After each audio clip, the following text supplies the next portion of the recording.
സ്നേഹപൂർവ്വം ശ്യാമ സീരിയലിൻ്റെ ലേറ്റസ്റ്റ് എപ്പിസോഡിൻ്റെ റിവ്യൂയിലേക്ക് എല്ലാവർക്കും സ്വാഗതം. അങ്ങനെ ശ്യാമ അഖിലിന് മുമ്പിലായി സന്തോഷത്തോടെ തൻ്റെ മോളെ കാണാൻ പോകുന്ന സന്തോഷമൊക്കെ അഖിലിനോട് പങ്കുവെക്കുവാണ്. നമുക്ക് ഇത്രയും നാളും അവളെ സ്നേഹിക്കാൻ പറ്റാതെ പോയതിൻ്റെ കാരണമൊക്കെ ഞാൻ അവളെ കാണുമ്പോൾ പറയും. അഖിൽ സാറിൻ്റെ മനസ്സിൽ അവളെക്കുറിച്ചുണ്ടായിരുന്ന സ്വപ്നങ്ങളെക്കുറിച്ചൊക്കെ പറയും. ഈ സമയത്തായിരിക്കും അശ്വതി അങ്ങോട്ടേക്ക് വരുന്നത്. ശ്യാമെ, മരുന്ന് കഴിക്കാൻ സമയമില്ലേ? അത് കഴിക്കണ്ടേ? അന്നേരം ശ്യാമ പറയണേ, എനിക്കിപ്പോൾ മരുന്നൊന്നും വേണ്ട, എങ്ങനെയെങ്കിലും നാളെ ഒന്ന് നേരം വെളുത്താൽ മതിയായിരുന്നു, എനിക്കെൻ്റെ മോളൊന്ന് കണ്ടാൽ മാത്രം മതി. അങ്ങനെ പറഞ്ഞ് സന്തോഷം നിൽക്കുവാണ് കേട്ടോ ശ്യാമ. പിന്നീട് കാണിക്കുന്നത് രാധികയുടെ വീടാണ്. അവിടെ മുത്തശ്ശി റൂമിൽ കിടക്കുവാണ് കേട്ടോ. മുത്തശ്ശിക്കാണെങ്കിൽ വിശന്നിട്ട് കിടന്നുറങ്ങാനും പറ്റുന്നില്ല. അങ്ങനെ മുത്തശ്ശി കട്ടിലിരിക്കുക. ഷോ, എൻ്റെ ദൈവമേ, വല്ലാത്തൊരു വിശപ്പ് തന്നെയാ. നിരാഹാരം കിടക്കാമെന്ന് പറഞ്ഞും പോയി. ഇനിയിപ്പോൾ എന്ത് ചെയ്യും? വിശപ്പ് സഹിക്കാനും പറ്റുന്നില്ലല്ലോ. അങ്ങനെ പറഞ്ഞ് അവിടെ ഇരുന്നേച്ച് ജാറിലിരുന്ന് കുറച്ച് വെള്ളമൊക്കെ എടുത്ത് കുടിക്കുന്നുണ്ട്. എന്നിട്ട് മുത്തശ്ശി വീണ്ടും ഇരിക്കുവാണ്. ഷോ, ഉറങ്ങാൻ പറ്റുന്നില്ല. അങ്ങനെ പറഞ്ഞ് മുത്തശ്ശി ഭക്ഷണം കഴിക്കാൻ തന്നെ തീരുമാനിക്കാനാണ്. അതിനായിട്ട് പമ്മി റൂമിന് പുറത്തേക്ക് ഇറങ്ങുവാണ് കേട്ടോ. ആരുമില്ല എന്ന് ഉറപ്പിച്ചതിന് ശേഷം പതുങ്ങി അടുക്കളയിലേക്ക് പോയി കലത്തിലിരുന്ന ചോറും കറികളും ഒക്കെ പാത്രത്തിലെടുത്തിട്ട് അടുക്കളയിലിരുന്ന് തന്നെ ഭക്ഷണം കഴിക്കുവാണ്. ഒരു അങ്ങോട്ട് അകത്തേക്ക് വെച്ചപ്പോൾ തന്നെ മുത്തശ്ശിക്ക് ആശ്വാസമാകുക. ഓ, ഇപ്പോഴൊരു സമാധാനമായത്. എന്തൊരു വിശപ്പായിരുന്നു. അങ്ങനെ പറഞ്ഞ് ഭക്ഷണം വാരി കഴിച്ചുകൊണ്ടിരിക്കുകയാണ് മുത്തശ്ശി. ഈ സമയം അടുക്കളയിലേക്ക് വരുന്ന രാധിക ഈ കാഴ്ച കാണുവാണ്. അങ്ങനെ രാധിക ഈ കാഴ്ച കണ്ട് അവിടെ തന്നെ മറഞ്ഞു നിൽക്കുകയാണ് കേട്ടോ. രാധികയ്ക്കാണെങ്കിൽ മുത്തശ്ശിയുടെ കഴിപ്പൊക്കെ കണ്ടിട്ട് ചിരിയും വരുന്നുണ്ട്. ഈ സമയം മുത്തശ്ശി പെട്ടെന്ന് തിരിഞ്ഞു നോക്കുവാണ് കേട്ടോ. അന്നേരം രാധിക മുത്തശ്ശിയുടെ കണ്ണിപ്പെടാതെ മറഞ്ഞു നിൽക്കുവാണ്. എന്നിട്ട് രാധിക അവിടെ നിന്ന് ഓടിപ്പോയി അമ്മയും അച്ഛനെയും വിളിച്ചുകൊണ്ട് വരുവാണ് കേട്ടോ. അവരെയും ഈ കാഴ്ച കാണിച്ചു കൊടുക്കുവാണ്. അവർക്കും ഈ കാഴ്ച കണ്ട് ചിരി വരുവാണ്. അന്നേരം ദേവൻ മുത്തശ്ശിയുടെ അരികിലേക്ക് പോകാൻ തുടങ്ങുമായിരിക്കും. ആ സമയം രാധിക തടയണേ, വേണ്ടച്ച, മുത്തശ്ശി കഴിച്ചോട്ടെ. ഈ സമയം മുത്തശ്ശി വീണ്ടും ആരെങ്കിലും കാണുന്നുണ്ടോ എന്ന് തിരിഞ്ഞു നോക്കുവാണ്. അന്നേരം അവർ മൂന്നുപേരും മുത്തശ്ശി കാണാതെ മറഞ്ഞു നിൽക്കുവാണ്. അങ്ങനെ അത് കണ്ട് സന്തോഷത്തോടെ അവർ മൂന്നാളും മാറി നിൽക്കുവാണ്. ഈ സമയം യശോദ പറയണേ, എന്നാലും ഇതായിരുന്നു അല്ലേ അമ്മയുടെ നിരാഹാര സമരം?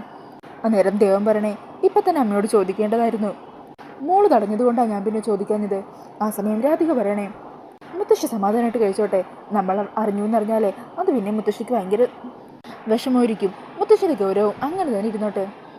ഏതാണെങ്കിലും മുത്തശ്ശി ഭക്ഷണം കഴിച്ചല്ലോ, എനിക്കത് മതി, സന്തോഷമായി. അന്നേരം ദേവൻ പറയണേ, എന്നാലും ഇനി നാളെ രാവിലെ എന്താണാവോ അമ്മ പറയാൻ പോകുന്നത്? രാവിലെ നിരാഹാര സമരം, രാത്രിയിൽ കട്ട് തിന്നലും, എന്താണെങ്കിലും നടക്കട്ടെ. അങ്ങനെ പറഞ്ഞ് അവർ മൂന്നാളും അവിടെ നിന്നും പോകുവാണ്. പിന്നീട് കാണിക്കുന്നത് രാവിലെ കണക്കൊക്കെ എഴുതിക്കൊണ്ട് അവിടെ ഇരിക്കുന്ന ദേവനെയാണ് കേട്ടോ. ഈ സമയം മുത്തശ്ശിയും ഹോളിൽ തന്നെ ഇരിക്കുന്നുണ്ടാവും. അന്നേരം രാധിക അച്ഛൻ അമ്പലത്തിലേക്ക് കൊണ്ടുപോകാനുള്ള കവറുമായിട്ട് അങ്ങോട്ടേക്ക് എത്തുവാണ്. പിന്നാലെ തന്നെ യശോദ ദേവനുള്ള ചായയുമായിട്ട് വരുന്നുണ്ട്. അങ്ങനെ ചായ ദേവന് കൊടുക്കുവാണ്. എന്നിട്ട് മുത്തശ്ശിക്കും ചായ കൊടുക്കുക. ആ സമയം സുകുമാരിയമ്മ പറയണേ, എനിക്ക് ചായയൊന്നും വേണ്ട, ഞാൻ നിന്നോട് പറഞ്ഞല്ലോ ഈ വീട്ടിൽ നിന്ന് പച്ചവെള്ളം പോലും ഞാൻ കുടിക്കില്ലെന്ന്. എൻ്റെ ആ തീരുമാനത്തിൽ ഒരു മാറ്റവും ഇല്ല. ഇത് കേൾക്കുന്നതും അവർ മൂന്നാൾക്ക് ചിരി വരുവാണ് കേട്ടോ. അന്നേരം ദേവൻ പറയണേ, എന്താ അമ്മേ, ആ ചായ വാങ്ങിച്ച് കുടിക്ക്, എന്നിട്ട് എന്തെങ്കിലും കുറച്ച് ഭക്ഷണം കഴിക്കാമേ. നിങ്ങളോട് ഞാൻ എൻ്റെ തീരുമാനം അറിയിച്ചതാ, അതിലിനി ഒരു മാറ്റവും ഇല്ല. ആരൊക്കെ എന്തൊക്കെ പറഞ്ഞാലും ശരി, ഞാൻ ഇവിടെ നിന്നൊന്നും കഴിക്കാനും പോകുന്നില്ല. അങ്ങനെ പറഞ്ഞ് മുത്തശ്ശി എണീറ്റ് റൂമിലേക്ക് പോകുവാണ്. ഈ സമയം മൂന്നാളിരുന്നിച്ചിരിക്കുവാണ്. അന്നേരം യശോദ പറയണേ, എന്താണെങ്കിലും രാത്രിയിൽ കാര്യമായിട്ട് തന്നെ ഭക്ഷണം എന്തെങ്കിലും ഉണ്ടാക്കി വെക്കണം, അമ്മക്ക് രാത്രി കഴിക്കാനുള്ളതല്ലേ. അത് കേൾക്കുമ്പോൾ ദേവൻ ചിരിച്ചുകൊണ്ട് പറയണേ, എന്നാലും അമ്മക്ക് എങ്ങനെ പകൽ സമയം മുഴുവൻ കഴിക്കാതിരിക്കാൻ പറ്റുന്നത്? അങ്ങനെ അവർ സംസാരിച്ച് നിൽക്കുന്ന സമയത്തായിരിക്കും കേട്ടോ പലിശക്കാരെ കുഞ്ഞുമോൻ അവിടെ എത്തുന്നത്. അങ്ങനെ കുഞ്ഞുമോനെ കാണുന്നതും ദേവൻ അങ്ങോട്ടേക്ക് ചെല്ലുക. ഇതാരി കുഞ്ഞുമോനോ? എന്താ ഇത്ര രാവിലെ തന്നെ? ഒരു കാര്യം പറയാൻ വന്നതാ, വാ അകത്തേക്കിരിക്കുക. അത് വേണ്ട, ഞാൻ ഇവിടെ തന്നെ നിന്ന് പറഞ്ഞിട്ട് വെക്കോളാം. എന്താണെങ്കിലും അകത്തേക്ക് വന്നേ. അങ്ങനെ പറഞ്ഞ് കുഞ്ഞുമോനെ അകത്തേക്ക് വിളിച്ചിരുത്തുവാണ്. ഈ സമയം മുത്തശ്ശിയും അങ്ങോട്ടേക്ക് വരുമായിരിക്കും. ദേവൻ ഈ സമയം പറയുക, യശോദേ, ഇതാണ് കുഞ്ഞുമോൻ. വിവാഹാവശ്യത്തിനായി ഞാൻ പലിശ പണം എടുത്തില്ലേ, അത് കുഞ്ഞുമോൻ്റെ കയ്യിൽ നിന്നാ. സത്യം പറഞ്ഞാൽ ഞാൻ വേറൊരാളുടെ കയ്യിൽ നിന്നായിരുന്നു പണം മേടിക്കാൻ പോയത്. എന്നാൽ അയാളുടെ കയ്യിൽ ആ സമയത്ത് പൈസ ഇല്ലായിരുന്നു.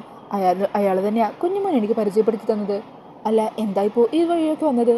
ആ സമയം കുഞ്ഞുമോൻ പറയണേ, ഞാൻ കാശിൻ്റെ കാര്യം പറയാൻ തന്നെയാണ് വന്നത്. തിരുമേനി വിവാഹാവശ്യത്തിന് വേണ്ടിയാണല്ലോ പണം എൻ്റെ കയ്യിൽ നിന്ന് പലിശക്ക് വാങ്ങിയത്. ഇപ്പോൾ വിവാഹം മുടങ്ങി, അതിൻ്റെ കാരണം നാട്ടുകാർ ഓരോന്നൊക്കെ പറയുന്നുണ്ട്. പക്ഷേ എനിക്കതൊന്നും കാര്യമാക്കേണ്ട കാര്യമില്ലല്ലോ. അതുകൊണ്ട് തന്നെ തിരുമേനി വാങ്ങിയ പണം ഇപ്പോൾ കയ്യിലുണ്ടെങ്കിൽ അതെനിക്ക് തിരികെ തരുമോ എന്ന് ചോദിക്കാൻ വേണ്ടിയിട്ടാണ് ഞാൻ ഇപ്പോൾ വന്നത്. മറ്റൊന്നിലുമല്ല, കുറച്ച് കൂടുതൽ പലിശ നിരക്കിൽ എൻ്റെ കയ്യിൽ നിന്ന് പണം വാങ്ങാനായിട്ട് ഒരാൾ വന്നിട്ടുണ്ട്. അങ്ങനെയാകുമ്പോൾ അയാൾക്ക് കൊടുക്കാമല്ലോ എന്ന് വിചാരിച്ചിട്ടാണ്. അന്നേരം ദേവൻ പറഞ്ഞേ, അയ്യോ, എനിക്ക് കുറച്ച് ബാധ്യതകളും മറ്റും ഉണ്ടായിരുന്നു. അപ്പോൾ കുഞ്ഞുമോൻ്റെ കയ്യിൽ നിന്ന് വാങ്ങിയ പൈസയിൽ കുറച്ച് ഞാനെടുത്ത് ആ ബാധ്യതകളൊക്കെ വിറ്റു. ബാക്കി മോൾക്ക് വേണ്ടിയിട്ടുള്ള കുറച്ച് സ്വർണവും വാങ്ങി. ഞാൻ തരാമെന്ന് പറഞ്ഞാൽ കൃത്യസമയത്തിനുള്ളിൽ തന്നെ പണം എല്ലാം തിരികെ തന്നോളാം. അന്നേരം കുഞ്ഞുമോൻ പറഞ്ഞേ, അങ്ങനെയാണെങ്കിൽ അങ്ങനെ തന്നെ. പിന്നെ പലിശയ്ക്ക് കൃത്യമായിട്ട് തന്നെ തരണം. പലിശ തരാനുള്ള രീതിയിലൊന്നും വീഴ്ച കാണിക്കരുത്. തിരുമേനിയും കുടുംബത്തിനെ എപ്പോഴും ചിരിച്ച മുഖത്തോടെ വന്ന് കാണണമെന്നാ എൻ്റെ ആഗ്രഹം. എന്നാൽ ശരി, ഞാൻ ഇറങ്ങട്ടെ എന്നും പറഞ്ഞ് അയാൾ അവിടെ നിന്നും ഇറങ്ങുവാണ്. ഈ സമയം മുത്തശ്ശി പറയണേ, ദേവാ, ഈ പറഞ്ഞ കുഞ്ഞുമോൻ ആരാണെന്ന് നിനക്കറിയോ? മുമ്പ് കാക്കാട്ടുകര എന്ന് പറഞ്ഞൊരു കുടുംബം ഉണ്ടായിരുന്നു. നിനക്ക് ഓർമ്മയുണ്ടാകുമല്ലോ. ഈ കുഞ്ഞുമോനെ ഇവൻ്റെ 22 വയസ്സിലാണ് ഈ പലിശ കൊടുക്കുന്ന പരിപാടിയൊക്കെ തുടങ്ങിയത്. ആ സമയത്ത് ആ കുടുംബക്കാരും കുറച്ച് പണം ഇവൻ്റെ കയ്യിൽ നിന്ന് കടം വാങ്ങിയിരുന്നു. എന്നിട്ട് 5-5.5 വർഷത്തിനുള്ളിൽ ആ വീട്ടുകാരെ മുഴുവൻ പണം തരാത്തതിൻ്റെ പേരിൽ ഇവൻ ആ വീട്ടിൽ നിന്ന് ഇറക്കി വിട്ടിട്ട് ആ വീട് ഇവൻ്റെ പേരിലാക്കി. അങ്ങനെയുള്ള ഇവൻ്റെയൊക്കെ കയ്യിൽ നിന്നാണ് വീടിൻ്റെ ആധാരവും പണയം വെച്ച് നീ പണം വാങ്ങിയിരിക്കുന്നത്. അതും നിൻ്റെ ഈ പുന്നാര വളർത്തുമോൾക്ക് വേണ്ടി. ഇവള് കാരണം നമ്മളെല്ലാവരും നാളെ ഒരു ദിവസം തെരുവിലേക്ക് ഇറങ്ങേണ്ടി വരുമെന്നാണ് എനിക്ക് തോന്നുന്നത്.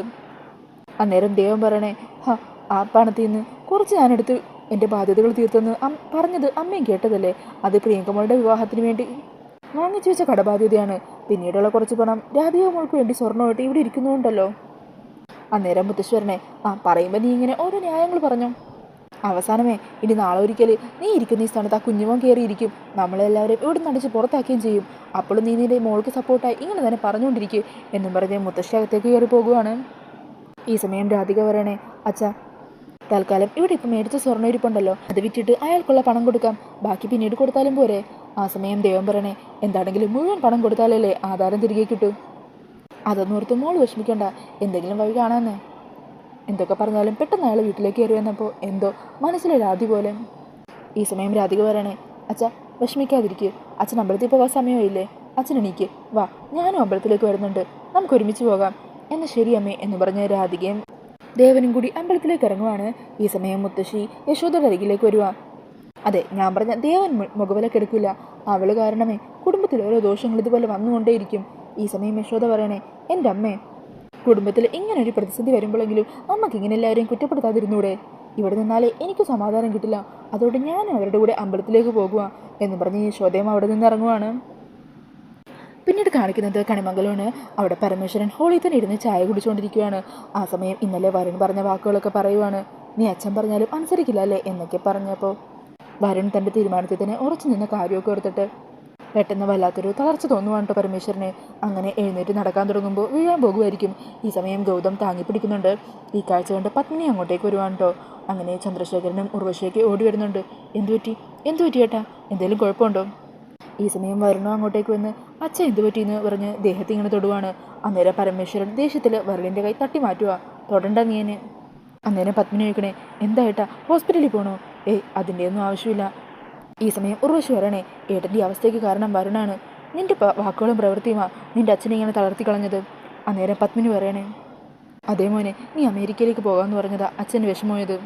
നീ ആ തീരുമാനം മാറ്റണം. അന്നേരം വരുൺ പറയണേ, എൻ്റെ തീരുമാനത്തിൽ യാതൊരു മാറ്റവും ഇല്ല മോനെ എന്ന് പറഞ്ഞ് പത്മിനി വീണ്ടും പറയാൻ തുടങ്ങുമ്പോൾ പരമേശ്വരൻ തടയണേ, വേണ്ട പത്മിനി, എനിക്ക് വേണ്ടി നീ ആരോടും കെഞ്ചണ്ട. ഈ സമയം വരുൺ പ്രത്യേകിച്ചൊന്നും പറയാതെ അവിടെ നിന്നും പോകുവാണ് കേട്ടോ. അന്നേരം ചന്ദ്രശേഖരൻ പറയണേ, ഗൗതം, നീ എപ്പോഴും വലിച്ചൻ്റെ കൂടെ തന്നെ വേണം. വലിച്ചൻ്റെ കാര്യത്തിൽ നിനക്കൊരു പ്രത്യേക ശ്രദ്ധ ഉണ്ടായിരിക്കണം. അന്നേരം ഗൗതം പറയണേ, അതുണ്ടാകും, ഞാനിനി ഏതു നേരവും വലിച്ചൻ്റെ കൂടെ തന്നെ ഉണ്ടാകും. അന്നേരം പരമേശ്വരൻ പറയണേ, അതൊന്നും വേണ്ടടോ, താൻ തൻ്റെ സന്തോഷങ്ങളൊക്കെ തേടിപ്പൊക്കോ, തനിക്കും തൻ്റേതായ കാര്യങ്ങളൊക്കെ ഉണ്ടാവില്ലേ. അന്നേരം ഗൗതം പറയണേ, ഇത്രയും നാളും എന്നെക്കൊണ്ട് ഈ വീടിനോ ഈ കുടുംബത്തുള്ളവർക്കോ ആർക്കും ഒരു ഉപയോഗവും ഇല്ലായിരുന്നു. എൻ്റെ ജീവിതത്തിന് തന്നെ ഒരർത്ഥവും ഇല്ലായിരുന്നു. എന്നാൽ ഇപ്പോൾ എനിക്ക് വലിച്ചിൻ്റെ കൂടെ ഞാൻ വേണമെന്ന് തോന്നുന്നുണ്ട്. അതിൻ്റെ കടമയായിട്ടാണ് ഞാൻ കാണുന്നത്. അതുകൊണ്ട് തന്നെ വലിച്ചിന് എന്ത് പറഞ്ഞാലും ശരി, ഞാൻ വലിച്ചിൻ്റെ താങ്ങും തണലുമായിട്ട് കൂടെ ഉണ്ടാകും. അങ്ങനെ പറഞ്ഞ് ഗൗതം അവിടെ നിന്ന് പോകുവാണ്. ഈ സമയം ഉർവശി പറയണേ, അതവൻ ഉള്ളിത്തട്ടി തന്നെയാണ് പറഞ്ഞത്. അങ്ങനെ പറഞ്ഞ് അവർ രണ്ടാളും അവിടെ നിന്ന് പോകുവാണ് കേട്ടോ. ഈ സമയം പത്മിനി പരമേശ്വരൻ്റെ അരികെ വന്നിരിക്കുക. ഇങ്ങനെ വിഷമിക്കാതെ, എല്ലാം ശരിയാകും. അന്നേരം പരമേശ്വരൻ പറയണേ, അച്ഛനമ്മമാർ മക്കളെപ്പോഴും തങ്ങൾ പറയുന്നത് അനുസരിക്കണമെന്നൊക്കെ വിചാരിച്ചിരിക്കും. എന്നാൽ അവരുടെ മനസ്സിൽ അങ്ങനെയൊന്നും ആയിരിക്കില്ല. അവർക്ക് അവരുടേതായ ഇഷ്ടങ്ങളും താല്പര്യങ്ങളും ഒക്കെ ഉണ്ടാവും. അവർക്ക് നമ്മളപ്പോൾ ഓരോ കാര്യങ്ങൾ പറയുന്നത് കേൾക്കുന്നത് പോലും ഇഷ്ടപ്പെട്ടൊന്നും വരില്ല. പഴഞ്ചനാണെന്നും ബാധ്യതയാണെന്നും ഒക്കെ തോന്നും. അങ്ങനെ ഒരു ചിന്ത വരുണിൻ്റെ മനസ്സിലും ഉണ്ടാകും. അല്ലേടോ, അങ്ങനെയൊക്കെ പറഞ്ഞ് സങ്കടപ്പെട്ടിരിക്കുന്നുണ്ടോ പരമേശ്വരൻ. പിന്നീട് കാണിക്കുന്നത് അമ്പലത്തിലേക്ക് നടന്നു പോയിക്കൊണ്ടിരിക്കുന്ന രാധികേനെയും യശോദേനെയും ദേവനെയുമാണ് കേട്ടോ. അന്നേരം രാധിക പറയണേ, എന്നാണെങ്കിലും അമ്മയും കൂടി ഞങ്ങളുടെ കൂടെ വന്നത് നന്നായി, അല്ലെങ്കിൽ മുത്തശ്ശി ഓരോന്നൊക്കെ പറഞ്ഞ് അമ്മയെ കിടപ്പിലാക്കിയേനെ. ഈ സമയം ദേവൻ പറയണേ, അല്ലെങ്കിലും മക്കൾ കടക്കാരാവുന്നത് അമ്മമാർക്ക് വല്ലാത്തൊരു ടെൻഷനാണ്. അതിൻ്റെ ദേഷ്യത്തിലും അമ്മ ഇങ്ങനെ ഓരോന്ന് പറഞ്ഞുകൊണ്ടിരിക്കുന്നത്. അതൊന്നും നമ്മളങ്ങനെ കാര്യമാക്കാൻ നിൽക്കണ്ട. അങ്ങനെ അമ്പലത്തിലെത്തുമ്പോഴേക്കും രാധിക പറയണേ, അച്ഛാ ഇത് പിടിച്ചേ, ഞാൻ ഒരാളെ കണ്ടിട്ട് വേഗം വരാം. മോളിത് എങ്ങോട്ടാണ് പോകുന്നത്? അതൊക്കെ ഞാൻ വന്നിട്ട് പറയാം എന്ന് പറഞ്ഞ് രാധിക വേഗം തന്നെ പോകുവാണ് കേട്ടോ. ഈ സമയം യശോദ ദേവനോട് ചോദിക്കണേ, അല്ല ഇവളിത് എങ്ങോട്ടായി പോകുന്നത്? ആവോ, അമ്പലത്തിൽ പൂജക്കുള്ള സമയം അങ്ങനെ പറഞ്ഞ് ദേവനും യശോദയും അമ്പലത്തിലേക്ക് കയറുവാണ്. ഈ സമയത്തായിരിക്കും കേട്ടോ കാറിൽ ശ്യാമയും അശ്വതിയും അവിടെ എത്തുന്നത്. അങ്ങനെ സന്തോഷത്തോടെ ചുറ്റും നോക്കുവാണ് കേട്ടോ ശ്യാമ. ഈ സമയം അശ്വതി പറയണേ, അതെ ശ്യാമയുടെ അതേ മുഖമുള്ള ശ്യാമയുടെ മോൾക്കും. അതുകൊണ്ട് തന്നെ തിരുമേനി ശ്യാമയെ പെട്ടെന്ന് കണ്ടു കഴിഞ്ഞാൽ വല്ലാതെ പരിഭ്രമിക്കും. ചിലപ്പോൾ കാര്യങ്ങളെല്ലാം തുറന്നു പറയാൻ മടിച്ചെന്നിരിക്കും. അന്നേരം ശ്യാമയും പറയണേ, അത് ശരിയാ ചേച്ചി. എന്താണെങ്കിലും കുറേ നാളായിട്ട് ആൾക്കാരുടെ മുമ്പിലേക്കൊന്നും അധികം ഞാൻ പോവാറില്ലല്ലോ. അതുകൊണ്ട് തന്നെ ഇവിടെ മുഖം മറിച്ച് തന്നെ പോയേക്കാം. അങ്ങനെ പറഞ്ഞ് സാരി കൊണ്ട് പതിയെ മുഖമൊന്നും ഇങ്ങനെ മറച്ചു പിടിച്ച് അശ്വതി ശ്യാമയും അമ്പലത്തിലേക്ക് കയറുവാണ്. അപ്പോൾ ആ ഒരു സീൻ കാണിച്ചുകൊണ്ടാണ് ഇന്നത്തെ എപ്പിസോഡ് തീരുന്നത്. ഈ ഒരു റിവ്യൂ ഇഷ്ടമായിട്ടുണ്ടെങ്കിൽ മറക്കാതെ വീഡിയോ ഒന്ന് ലൈക്ക് ചെയ്യണേ. ഇതുപോലുള്ള കൂടുതൽ റിവ്യൂസിനായിട്ട് ഈ ചാനലൊന്ന് സബ്സ്ക്രൈബ് ചെയ്തും കൂടി സപ്പോർട്ട് ചെയ്യണേ. താങ്ക്